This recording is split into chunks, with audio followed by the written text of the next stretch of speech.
Hai guys, hari ni aku nak bawa hampa pergi satu homestay dekat Perlis yang tempat dia sangat-sangat strategik. 20 minit je kalau hampa nak pergi ke Padang Besar dan 5 minit saja kalau hampa nak pergi ke Arau.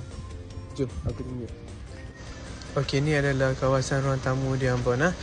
Okey, dalam homestay ni dia ada 3 bilik tau. Okey, jom aku tunjuk bilik-bilik dia dekat hampa. Okey, ni adalah bilik pertama. Ini adalah bilik master bedroom. So dia ada aircon, bilik ayak dekat dalam bilik. Dan yang bestnya dekat sini, dia bagi iron board dengan iron sekali dekat sini. Okey guys, ni bilik nombor 2 dia. Bilik nombor 2 dia pun ada aircon juga. Okey, jom aku tunjuk bilik nombor 3. Let's go. Okey, inilah bilik nombor 3 dia. Yang bestnya kalau hampa ada baby, dia akan sediakan buai juga kat situ.